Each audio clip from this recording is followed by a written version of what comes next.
नमस्कार हमारे प्यारे बच्चों, आप लोग बहुत अच्छे होंगे। अपने घर परिवार के साथ में हर कामों में व्यस्त होंगे, अपने घर परिवार के साथ में पूरे मस्त होंगे।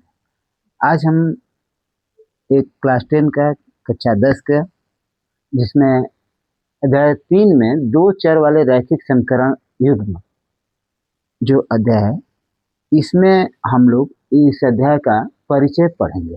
इसके विषय में जानेंगे कि दो चर वाले रैखिक समीकरण युग्म क्या होता है और इस पर सवाल किस तरीके के हैं, इसको हम समझेंगे। इसके बाद में फिर हम अगले वीडियो में इस प्रश्नावली का 3.1, 2, 3 इन सबों का सवाल हम लोग हल करेंगे। सबसे पहले इसके विषय में हम लोग समझते हैं कि ये क्या है। सबसे पहले ऊपर लिखा गया एक एक शब्दों का दो चर वाले रैखिक समीकरण युग्म, इसी पर इस चैप्टर में पूरा सवाल है। तो सबसे समझते हैं कि चर क्या होता है। हम पिछले अध्याय में चर और अचर पद के विषय हम लोग चर्चा करते हुए थे। चर पद क्या होता है? जो चर पद वो होते हैं जिसका मान हमेशा बदलता है, और अचर पद वो होता है जिसका मान बदलता नहीं। तो बीजगणितीय में चर पद जो होगा, जो अल्फाबेट होता है एक्स वाई जेड, यानी ए बी सी डी, ए से जेड तक कोई भी अगर लिखते हैं, लेटर लिखते हैं, तो ये चर पद में आ जाता है। अचर पद में जो होता है 1 2 3, ये जो भी पद हम लिखते हैं ये अचर पद में आता है। तो यहाँ पर लिखा गया है कि दो चर, तो चर हमको समझ में आ जाएगा कि एक्स वाई जेड, जो दो चर वाले रैखिक समीकरण का युग्म। अब इसको समझते हैं कि दो चर वाले और एक चर वाले क्या होता है, तब हम समझेंगे कि रैखिक समीकरण क्या होता है। तो दो चर, एक चर क्या होता है? अब एक चर में जो हो गया x हो गया y, ये जितना है जिस तरीके का 3x + 4x, ये सब क्या है? एक चर है, एक तरीके का एक चर में हो गया। या यहाँ पर हम लिख सकते हैं 3x + 4, ये हमारा हो गया एक चर में हो गया, एक चर में हमारा हो गया, एक चर। अगर दो चर लिखना है तो यहाँ पर हम लिख सकते हैं x + y या 2x + 3y, ये दो चर हो गया। यहाँ पर ये एक चर हो गया, ये दो चर हो गया। इसी तरीके से अगर हम इसको बढ़ाना है तो अलग अलग चरों में हम लिख सकते हैं, जिस तरह से x + y + z। अब यहाँ पर कितना चर हो गए? 1 2 3, यहाँ पर तीन चर में ये हो गया पद। अब इसके अलावा लिखते हैं x + y + z प्लस, अगर हम कुछ भी लिखेंगे तो ये इसी तरीके से, या m n कुछ भी बढ़ा देंगे आगे, तो ये चर अलग अलग हो जाएगा। तो यहाँ पर हमको अलग 3 चर, 5 चर, 6 चर, इस तरह से करके कितना चरों का भी ये बन सकता है, पद बन सकता है। अब इसमें हमको इस चैप्टर में क्या पढ़ना है कि दो चर वाले पढ़ना है। तो इसका मतलब कि दो चर क्या हो सकता है? x हो सकता है प्लस y हो सकता है।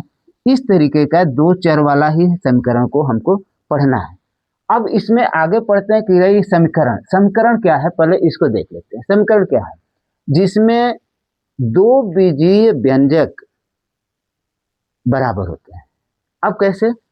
इसका वैल्यू देखिए।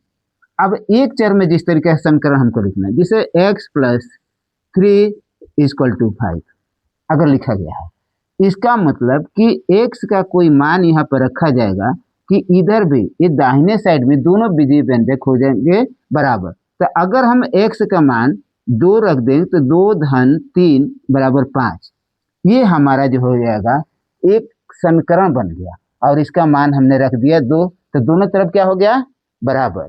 इसको कहेंगे हम समीकरण कि जिसमें दो बीजीय व्यंजक समान होते हैं। ये एक हो गया और एक यहाँ पर हो गया, ये दोनों क्या हो गए? बराबर। इसका मान रखने पर तो इसको हम कहेंगे समीकरण। यानी किसी के बाद अब इसको हम ये भी लिख सकते हैं 3x + 5 = 5x - 3। ये दोनों आपस में क्या है? यहाँ पर दिखाया गया है बराबर। तो इसको हम कहेंगे समीकरण। यानी या हम लिख सकते हैं 3x + 4 = 0। इसको हम कह सकते हैं समीकरण, जहाँ पर बराबर का चिन्ह हो और दोनों तरफ कोई पद हो। तो यहाँ पर ये बन गया, ये हमारा ये समीकरण हो गया। तो यहाँ पर दो चर वाले, तो दो चर वाले यहाँ पर तो हमारा जो बना हुआ है समीकरण ये एक चर का है। देखिए इसमें x है, इधर भी x है, इसको कहेंगे एक चर। अब दो चर वाले हम लिख सकते हैं। अब इसमें जो दिया गया है, सबसे पहले रैखिक समीकरण को समझते हैं कि रैखिक समीकरण क्या है। तो सबसे पहले एक चर में रैखिक समीकरण को समझते हैं। रैखिक समीकरण वो होता है जिसमें चरों की संख्या का अधिकतम घात एक होता है। चरों में अधिकतम घात कितना होता है? एक होता है। जिस तरीके से एक चर वाले रैखिक समीकरण हम जैसे समझते हैं, x + 3 = सपोज कीजिए यहाँ पर 5 दिया गया है, इसका अधिकतम घात कितना है? 1 है। तो इसको कहा जाएगा एक चर में रैखिक समीकरण। इसको कहा जाएगा एक चर में रैखिक समीकरण। अगर यहाँ पर उसी तरीके से x + y = 0 लिखा गया है, तो यहाँ पर हो जाएगा दो चर में रैखिक समीकरण, यानी इसका x का भी अधिकतम घात 1 है और y का भी अधिकतम घात 1 है, यानी अधिकतम घात 1 है। तो यहाँ पर इसको दो चर में रैखिक समीकरण कहा जाएगा। रैखिक समीकरण वो होता है जिसमें घातों की अधिकतम घात की संख्या कितनी होती है? 1। अगर यहाँ पर अब एक घात और दो चर वाले एक चर वाले, अब अगर घात की संख्या 1 से अधिक हो गई, जिस तरीके से यहाँ पर x² + y = 5 दिया गया है, अगर लिखा गया तो इसका अधिकतम घात कितना हो जाएगा? 2। तो यहाँ पर ये रैखिक समीकरण नहीं होगा, यहाँ पर ये हो जाएगा द्विघात समीकरण।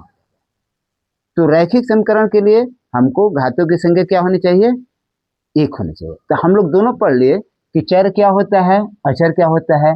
रैखिक समीकरण क्या होगा?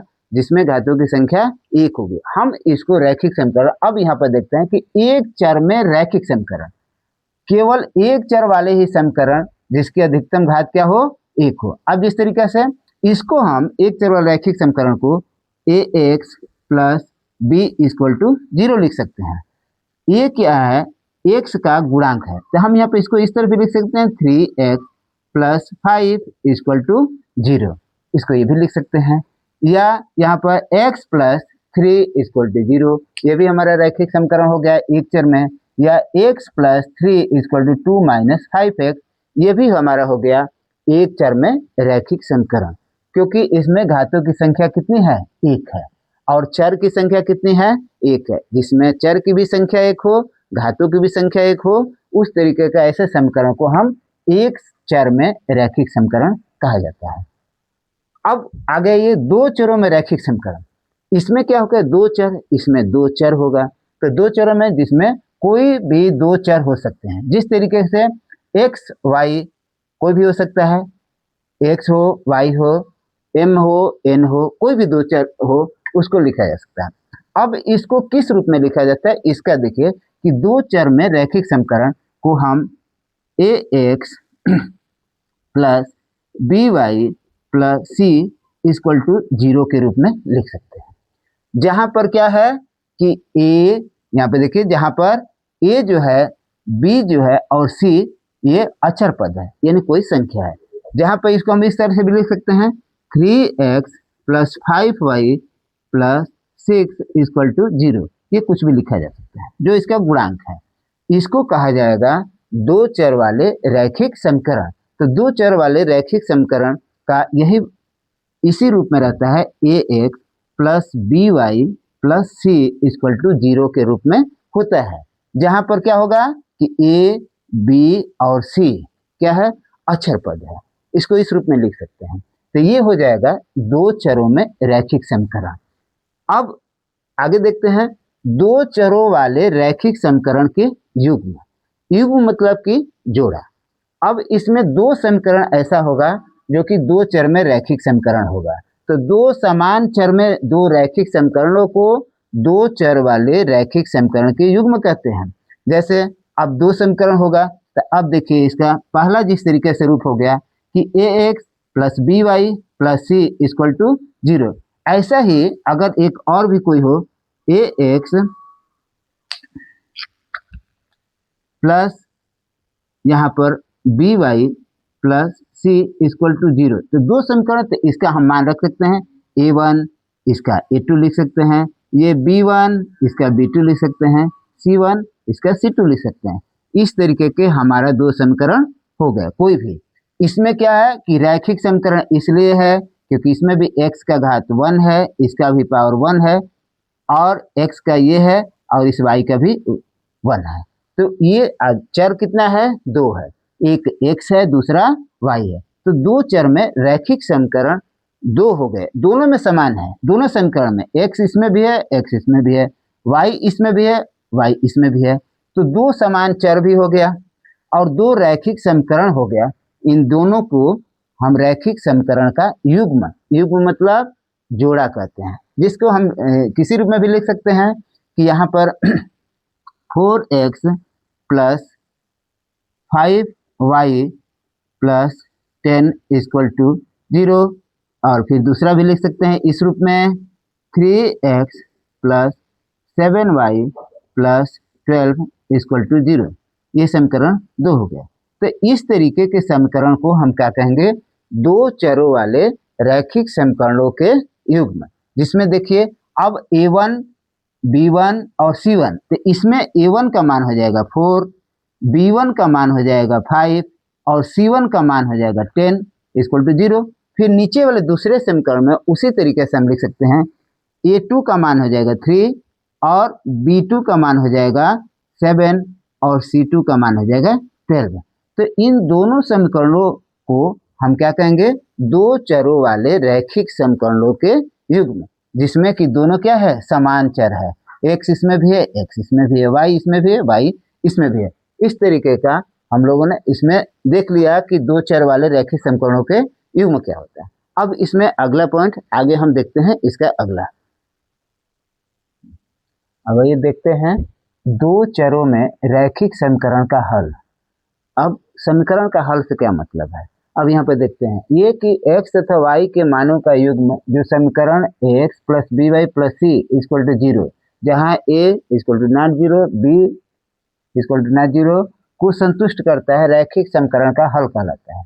अब क्या है इसको देखते हैं। तो ये दो चरों में है, हम एक चरों का भी देख सकते हैं, x प्लस 3 इक्वल टू 5। इसमें हल का मतलब क्या है कि दोनों पक्षों का मान ऐसा होना चाहिए कि जो संतुष्ट है, दोनों पक्षों को संतुष्ट करे। इसका मान यहाँ पर ये एक चर में रैखिक समीकरण है, तो इसमें हल यानी x का वह मान जो कि ये +3 कर दिया जाए तो यहाँ पर 5 आ जाए। तो यदि हम x का 2 रखेंगे तो 2 + 3 इक्वल टू 5, यानी दोनों तरफ 5 इक्वल टू 5 हो गया, यानी इस मान को संतुष्ट करता है। इसलिए x का जो मान है 2, ये समीकरण को संतुष्ट कर देता है। तो x जो है x बराबर 2 यानी x का हल है। उसी प्रकार से दो चर में दो चर हो, तो यहाँ पर दो चर का मान हल का मतलब कि x plus y equal to, हम यहाँ पर अगर 2 लिख दें, कुछ भी लिखा जा सकता है, 2x plus y equal to यहाँ पर जिस तरीके से दिया गया है 13, कुछ भी लिख सकते हैं। तो ऐसा x और y का मान होना चाहिए जो कि 2x और y दोनों को मिलाकर के क्या हो सकता है? 13 हो सकता है। तो यहाँ पर अगर हम x का मान 5 ले लें और y का मान 3 ले लें, तो अब इसको मान को रख करके देखते हैं कि क्या ये मान रखने के बाद ये दोनों पक्ष संतुष्ट हो पाते हैं कि नहीं। तो x का मान कितना है? 5 है, तो 2 × 5 यानी 2 × 5 धन y का मान 3 बराबर 13। तो यहाँ पर देख सकते हैं कि 2 × 5 = 10 हो गया, 3 हो गया बराबर 13, यानी दोनों पक्ष 13 बराबर 13। इसका मतलब कि इस समीकरण का हल x बराबर 5 होगा और y बराबर 3। तो यह एक हल है, x बराबर 5 और y बराबर 3, ये इनका हल है। उसी प्रकार से ये द्विघात समीकरण में हल हो गया। तो यहाँ पर ये दोनों समीकरण जब दोनों पक्ष संतुष्ट होता है तो उसी को हल कहा जाएगा, ये हल। अब इसमें हल जो होता है करने का, इसमें अलग रैखिक समीकरण युग्म के संगत रेखाओं का निरूपण तथा संगतता, इसको अब देखते हैं। यदि रैखिक समीकरण का युग्म a1x plus b1y plus c1 equal to 0 तथा a2x plus b2y plus c2 equal to 0 हो तो उस समय क्या होता है। यानी हल समीकरण जो दिया गया है, अगर दो समीकरण दिया गया है तो उसमें x और y का मान तीन कंडीशन, तीन तरीके का हो सकता है। एक तो x और y का मान केवल एक निकल सकता है जो दोनों को संतुष्ट करेगा। अब रैखिक समीकरण, दो रैखिक समीकरण में क्या हो जाएगा कि दोनों को संतुष्ट, ये एक एक हो गया। अब यहाँ पर थोड़ा सा देखते हैं, कोई भी दो समीकरण जो पहले वाले में देखे हमने, x plus y equal to 15, 3x plus 4y equal to 16, जिस तरीके से दो समीकरण दिया गया है, तो ऐसा x और y का मान जो दोनों समीकरणों में रखने पर ये दोनों पक्षों को संतुष्ट कर देता है, ये पे ध्यान देना है। तो इसके लिए क्या हो सकता है कि इस कंडीशन में या तो x और y का मान एक हो सकता है, या तो हल निकलेगा तो केवल एक हो सकता है कोई मान, या तो अनेक मान लिया जा सकता है x और y को, या इसमें कोई मान नहीं हो सकता है, इसका हल हो ही नहीं सकता है। एक तो हल होगा जिसमें x का और y का मान कोई एक आएगा, या दूसरा इसमें अनेक मान हो सकते हैं, या इसका कोई हल नहीं हो सकता है। अब इसमें इसी पर हम देखते हैं इसमें क्या स्थिति है। अब इसमें ये जो समीकरण हमारा बनता है इसको ध्यान से हम समझेंगे कि a1x plus b1y plus c1 equal to 0 एक ये समीकरण के रूप में होता है। दूसरा यहाँ पर a2x plus b2y plus c2 ये समीकरण दूसरा होता है। हम इसको इस रूप में देखते हैं। अब देखिए, इन दोनों समीकरणों के जो दो रैखिक समीकरण का युग्म है, इन दोनों समीकरणों के ये जो गुणांक है इसमें का अनुपात करके हम देखते हैं कि क्या स्थिति बनती है। इनके अनुपातों को हम देखते हैं। तो अनुपात में पहला क्या हो सकता है कि देखिए a1, यदि इनका अनुपात a1 अपान a2, यानी a1 अपान a2, जैसे कि इसका ये इसका गुणांक और इसका गुणांक बटा में, और b1 बटा b2, अगर दोनों जो है बराबर नहीं है तो क्या होगा। अगर बराबर नहीं है तो ये प्रतिच्छेदी रेखाएं होगी। आगे इसको और हम समझेंगे। ये प्रतिच्छेदी रेखाएं क्या होती है कि जो एक दूसरे को किसी बिंदु पर काटती है, एक ही बिंदु पर जाकर के काट देती है, प्रतिच्छेदी करती है, एक बिंदु पर ही जाकर के दोनों रेखाएं मिलती है, ये प्रतिच्छेदी रेखाएं। तो एक दूसरे को प्रतिच्छेद रेखाएं केवल, तो उस कंडीशन में इसका केवल एक ही हल होगा, इसमें केवल एक हल निकलेगा, इसका अनेक हल नहीं होगा। x का मान और y का मान, x का मान एक होगा और y का मान एक निकल जाएगा। तो ये जो होगा इस कंडीशन में, अगर दोनों आगे एग्जाम्पल में इसको करके हम देखेंगे कि a1 upon a2 equal to not equal to b1 upon b2, अगर ये दोनों का ये बराबर नहीं है तो क्या होगा, प्रतिच्छेदी रेखाएं होगी और इसका केवल एक ही हल निकलेगा। दूसरा कंडीशन देखते हैं कि a1 अपान a2, यानी a1 upon a2 equal to b1 upon b2 equal to c1 upon c2, अगर तीनों का अनुपात परस्पर बराबर है, इन तीनों के गुणांक का अनुपात परस्पर बराबर है, तो उस समय जो होगा समपाती रेखाएं होगी, उसमें सभी रेखाएं जो होती है एक ही बिंदु पर एक लाइन में मिली रहेगी, एक सीध में होगी और उसका अनंत हल निकलेगा। उसमें कई हल निकले, इसका मान कई आएंगे। अनंत हल का मतलब इसका मान अनंत होगा, कई हल निकल सकते हैं, x का y का मान अलग अलग आएंगे, कई हल निकल सकते हैं।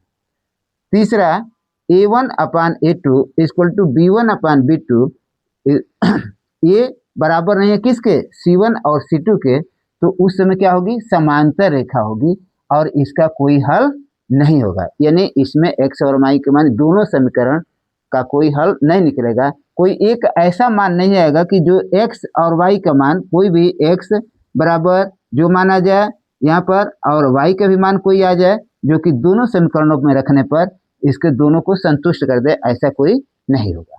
अब फिर एक बार समझ लेते हैं, कोई भी रैखिक समीकरण के युग्म होगा दो, उसमें तीनों कंडीशन आएंगे। पहला कंडीशन क्या होगा कि a1 a2 और b1 b2 ये दोनों बराबर नहीं होंगे। अगर ये दोनों बराबर नहीं है जिस तरीके से पहले कंडीशन में दिखाया गया। तो इसका जो है एक केवल हल होगा। इसका मतलब कि x और इसमें x का मान कोई आएगा और y का मान जो रहेगा केवल एक ही आएगा, जिसमें कि ये मान x का मान इसमें और y का मान दोनों समीकरणों में रखने पर ये संतुष्ट हो जाएगा। और दूसरा कि a1 बटा a2 b1 बटा b2 इक्वल टू c1 बटा c2, अगर इस तरीके का रहेगा, इसका भी अनुपात और इसका अनुपात और इसका अनुपात तीनों का अनुपात बराबर रहेगा, तो इसमें बहुत सारे x का मान कई लिख सकते हैं, y का मान कई लिख सकते हैं आएगा, जो कि दोनों समीकरणों पर रखने पर दोनों पक्षों को संतुष्ट कर देगा। फिर अगर b1 बटा b2 और c1 बटा c2, ये a1 बटा a2 और इक्वल टू b1 बटा b2, ये equal to not equal to c1 बटा c2, अगर इस तरीके का होगा तो इसका कोई हल नहीं निकलेगा और ये समांतर रेखाएं होगी। ये अब ये समांतर रेखाएं और ये प्रतिच्छेदी रेखाएं, संपाती रेखाएं, ये ग्राफ पर जब इसको हम बनाते हैं तो ये समझ में आते हैं कि समांतर रेखाएं और प्रतिच्छेदी रेखाएं उस पर कैसे बन रही है।